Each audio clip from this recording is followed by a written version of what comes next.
Hello বন্ধুরা, আজকে সকাল সকালেই গার্ডেনে চলে আসছি। তো গার্ডেনে এসে দেখি যে গার্ডেনের অবস্থা আগের তুলনায় অনেকটাই খারাপ। যেমন কিছুদিন আগে আমি আর আপু গার্ডেনটা এত সুন্দর করে পরিষ্কার করছিলাম, ইদানিং আসতেই পারতেছি না, এত অসুস্থ।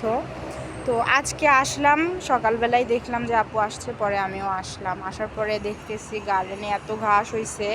ভাবলাম যে এতটুকু ক্লিন করে যাব, কিন্তু শরীরটাতে এত খারাপ লাগতেছে যে চলেই যাইতে হবে এখন। তো যাই হোক, আমাদের গার্ডেনটা এক টুকরো বাংলাদেশের সমান। আমার কাছে অনেক কিছু, অনেকেই মনে করতে পারে এটা আবার দেখানোর কি আছে। তো আমার নিজের কাছে আমার কাছে এতটা ভালো লাগে, আমি এই জায়গাটাতে আসলে একটা যে প্রাকৃতিক একটা হাওয়া আছে, এটা আমার মতো আরও যারা প্রবাসীরা আছে তারাও বলতে পারবে।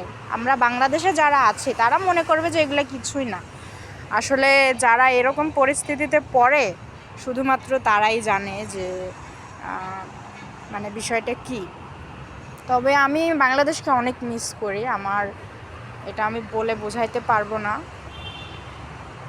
আর এই যে এখানে একটা গাছ আছে, এই গাছটা কিন্তু পাতা শাক খাওয়া যায়। দেন এটার নিচে যে একটা সবজি হয়, ওইটা দিয়ে সাবু বানানো হয়, যে আমরা যে সাবুদানাটা খাই ওইটা বানানো হয়।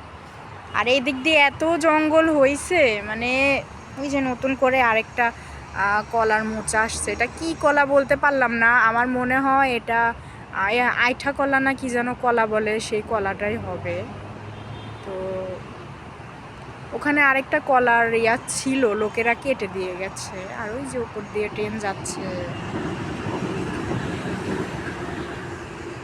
আর এত পরিমাণে জঙ্গল হয়েছে যে কি বলবো তোমাদেরকে। মাঝে মাঝে আয়সা এগুলো পরিষ্কার করি। এই রে বাবা, কত বড় একটা সাপ ভেতরে, দেখা যাচ্ছে না। তো যাই হোক, এই যে এখানে পুরো পেঁপে গাছটাতেও ফুল আসতেছে, পেঁপে গাছে ছোট ছোট ফুল আসছে, তার মানে এটাতেও পেঁপে আসবে। আসলে পরিষ্কার করে রাখলে সব কিছুই সুন্দর দেখা যায়। আর আর পরিষ্কার পরিচ্ছন্নটা সবারই পছন্দ, ইমানের অঙ্গ। আর গার্ডেনটা যদি একবারে সাফ করে ফেলতাম, তারপরে যদি একটু মাটি কুপিয়ে দিতাম, তাহলে আরও ভালো হইতো, এই ঘাসগুলো উঠতো না। তবে যাই হোক, আস্তে আস্তে আবার করতে হবে। আর ইদানিং প্রচুর পরিমাণে রোদ, এই জন্য আসতে পারি না।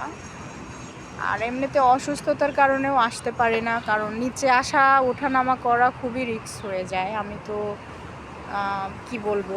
তো যাই হোক, আজকের ব্লগটা এ পর্যন্ত। আল্লাহ হাফেজ।